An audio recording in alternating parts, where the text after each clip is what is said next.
How did the idea formulate with Gary Mehigan's Speciality coffee?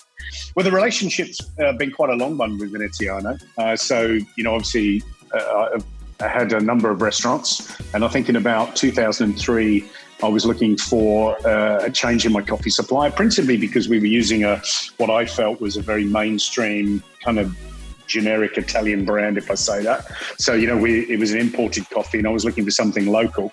And we found a local roastery in Richmond called Veneziano, and I was introduced to Craig.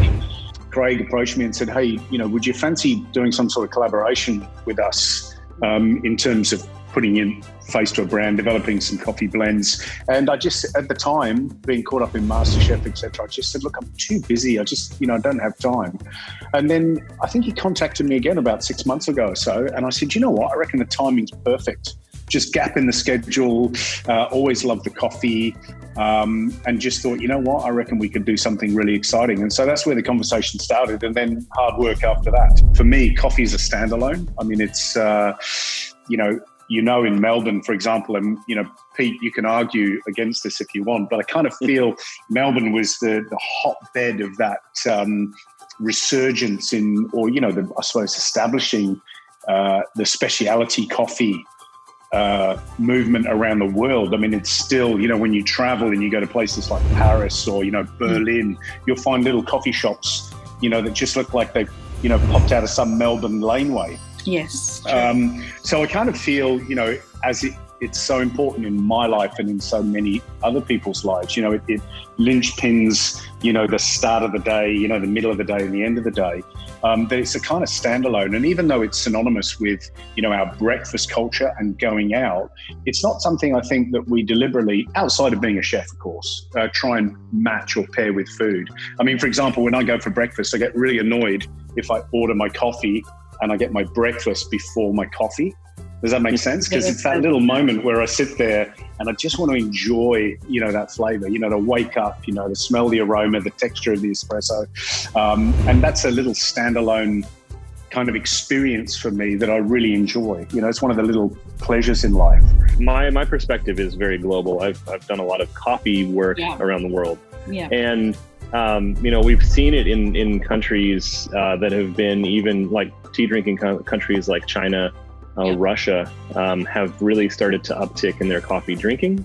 And so I think that the application for, coffee blends, these brands is perfectly relevant because, people are trying to emulate what they've experienced when they've gone and traveled to another country.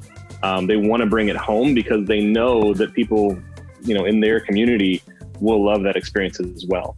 And so I think that it is, sometimes it takes more work, because you have to educate, you have to get people on board with something that they may not be familiar with. Yeah. But it definitely works, and it definitely is applicable. So I do think that it could easily go to a place like India. I think, once people start to get their sort of ritual, their own personal ritual of what they experience with coffee, they'll love it. It's the idea of standing at a little espresso bar somewhere in Rome, having a little, something sweet and, listening to the hustle and bustle of the streets. The idea of, Starbucks or the American takeaway, the big, grande latte. Oh my God. I think at some level it appeals to people because they love the idea of this American life and being busy and on the run and walking around with a big, milky beverage. But what specialty coffee is the other end of the scale. It's slowing things down. It's taking a moment to, enjoy that experience, whether it's at home, which is what our specialty coffee is all about, or whether it's going to your favorite cafe. And then when you take that experience out of the house and into the cafe, then it becomes a whole different kind of social experience. Okay, the edge, I think, is texture. I think the opportunity, flavor's one thing, aroma's another. But I think coffee, its edge is its texture. If you look at how an espresso feels in your mouth, the crema, for example, this thickness, and the fact that it coats your tongue versus, say, a pour-over coffee that's, kind of thin and delicate and light, and similar to tea. I think that's the main difference for me. What I really love is the focus on the fruit and the acidity in the coffee. Maybe Pete can expand on that a little bit more, but this is, you either love it or you don't. In fact, when people describe their perfect coffee, often, they say, oh, try this cafe. And I go, and I just go, look, the coffee for me is just doesn't do anything. And what that means, it's very run of the mill, very flat, a narrow band of flavors. Whereas I think because of the selection of beans and the selection of growers, and how the coffee's roasted, the quality of the coffee, and the blends that we've put together is just that, the variety and the flavor. So whether it's fruit or acidity or chocolate or, or bitterness, you can tell it's fresh, you can tell it's local, and you can tell there's been a lot of work put into it. Now, whether that separates us from the pack, there's a lot of good roasters, there's a lot of competition, certainly in Melbourne. But I think that's certainly what we hang our hat on. I think the one thing that really sets us apart is, like Gary said, the combination of the origins that we have in there and the actual flavor profiles that are in it, but also the roasting.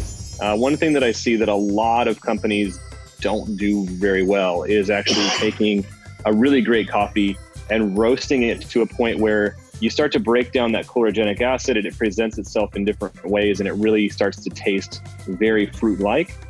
And it's a really fine balancing act of getting those fruity brightness and acidity components in the cup, but also balanced by those Maillard caramelizations and things like that. So you end up with this really decadent, complex flavor profile that is both bright and fruity, but also very caramely and sweet. Since we've developed the blends and now I'm drinking them all the time, my favorite blend is the Dawn, just because it's got and because I drink a strong double shot flat white first thing in the morning, it's my go-to because it's got all those caramelized flavors, those kind of deep berry flavors, but it's also got a bitterness to it that it really works well with milky coffees. And so that's become the favorite. If you say like one that anybody would love, I think it's either Dawn or Everyday. Weekend has more of that really distinct fruit. And we kind of based it. It was kind of inspired by the Bella that you used to have, What we're encouraging people to do is just to jump onto the website or jump onto our Instagram. So you've got Gary _ Speciality Coffee. And there's lots of resources on there too. We're trying to add, the goal is to add as many resources as we can for customers. There's a little saying that I borrowed from a good friend of mine in the food business, another chef, and he said, if you don't cook, then you're highly likely not to care. And what he means by that is that, because you're not cooking, you don't really care where your food comes from. You don't think about those eggs when, you're breaking them into the pan because you're not driven by it. It's not on your radar. But if you do cook, then you find yourself caring. Very well said. It's very deep, actually. If you don't cook, you don't care. That is so good. All right, then. Namaste. Lovely to talk to you. Thank you. Thank you. Thank you, Pete. Thank you, Gary. Have a good day, Pete. You too.